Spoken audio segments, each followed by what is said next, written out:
भारत में बड़े नरसंहार की तैयारी चल रही है। मुंबई में एक मोहम्मद फयाज पकड़ा गया है, उसने 30,000 जहरीला कैप्सूल बनाना शुरू किया। उसमें से 15,000 जहरीले कैप्सूल उसने बना भी लिए। उसमें उसने जिंक फॉस्फाइड डाला जो जिससे चूहा मारा जाता है, और उसने 15,000 गोलियां मुहर्रम के दौरान लोगों में बांट दिया। लोग उल्टी दस्त शुरू हो गई, लोग गंभीर रूप से बीमार हो गए, हॉस्पिटल में एडमिट कराया गया। फिर पुलिस समझ में आया कि नहीं, कुछ मामला गड़बड़ है। और ये जो मोहम्मद फयाज है, ये कोई अनपढ़ अनाड़ी नहीं है, ये कोई सामान्य रूप से भटका हुआ नहीं है।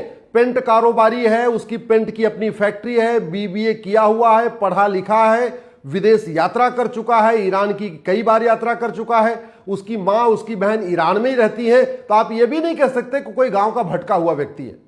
इसके पहले गुजरात में एक पूरा सिंडिकेट पकड़ा गया था जो पानी की टंकी में जहर मिला के लोगों को मारने की तैयारी कर रहे थे।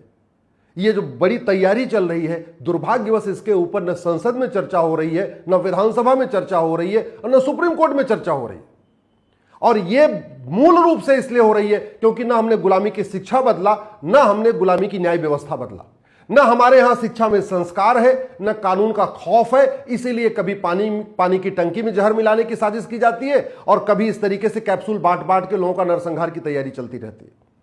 मैं सरकार से हाथ जोड़ के निवेदन कर रहा हूं, सभी सांसदों विधायकों से हाथ जोड़ के निवेदन कर रहा हूं, ये माइनॉरिटी मेजॉरिटी का खेल खत्म करिए, ये मुगलों का मदरसा बंद करिए, अंग्रेजों का कॉन्वेंट मॉन्टेसरी बंद करिए, और जो हमारी गुरुकुल वैदिक शिक्षा व्यवस्था थी उसको कम से कम 10वीं तक लागू करिए।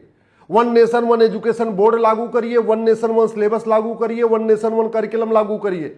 उत्तर से दक्षिण, पूरब से पश्चिम तक 10वीं तक जब सभी बच्चों की एक किताब होगी तब उनकी सही सोच पैदा होगी। और यह तभी हो सकता है जब हमारी गुरुकुल वैदिक शिक्षा व्यवस्था लागू किया जाए। नहीं तो विनाश कम हो रहा है, विनाश तेजी के साथ हो रहा है। डेमोग्राफी बहुत तेजी के साथ बदल रही है, और जिस तेजी के साथ डेमोग्राफी बदल रही है, अगर इसको नहीं रोका गया तो 20 से 25 साल के बाद न भारत का संविधान बचेगा, न भारत में सेकुलरिज्म बचेगा, न भारत में लोकतंत्र बचेगा, न गंगा जमुनी तहजीब बचेगी, न ये भाईचारा बचेगा।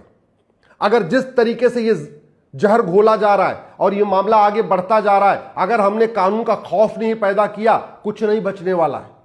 अब समय आ चुका है कि समान शिक्षा लागू करने के साथ साथ भारत में जस्टिस विद इन ईयर लागू किया जाए, घटिया कानूनों को बदला जाए। जो डेमोग्राफी बदली जा रही है, लव जिहाद, लैंड जिहाद, ड्रग्स जिहाद, धर्मांतरण जिहाद, घुसपैठ जिहाद, जनसंख्या जिहाद के कारण, उसको राष्ट्र की सुरक्षा के लिए खतरा घोषित किया जाए। भारत में डेमोग्राफी बदली जा रही है, लव जिहाद, लैंड जिहाद, ड्रग्स जिहाद, घुसपैठ जिहाद, धर्मांतरण जिहाद, जनसंख्या जिहाद के कारण इसको अनलॉफुल एक्टिविटी डिक्लेयर किया जाए। ये जो भारत की बीएनएस है इसको बदला जाए, इसमें एक नया चैप्टर जोड़ा जाए, ऑफेंस रिलेटिंग टू लव जिहाद, एक चैप्टर जोड़ा जाए ऑफेंस रिलेटिंग टू कन्वर्जन, एक चैप्टर जोड़ा जाए ऑफेंस रिलेटिंग टू इन्फिल्ट्रेशन, और एक चैप्टर जोड़ा जाए offence relating to drug smuggling. अब समय आ चुका है ये भारत की साक्ष्य संहिता में narco polygraph brain mapping test mandatory कर दिया जाए।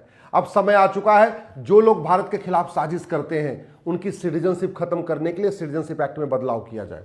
याद रखिए, चीन सुरक्षित है क्योंकि उसके नियम कानून अच्छे हैं। जापान सुरक्षित है क्योंकि वहां पर शिक्षा में संस्कार है और कानून का खौफ है।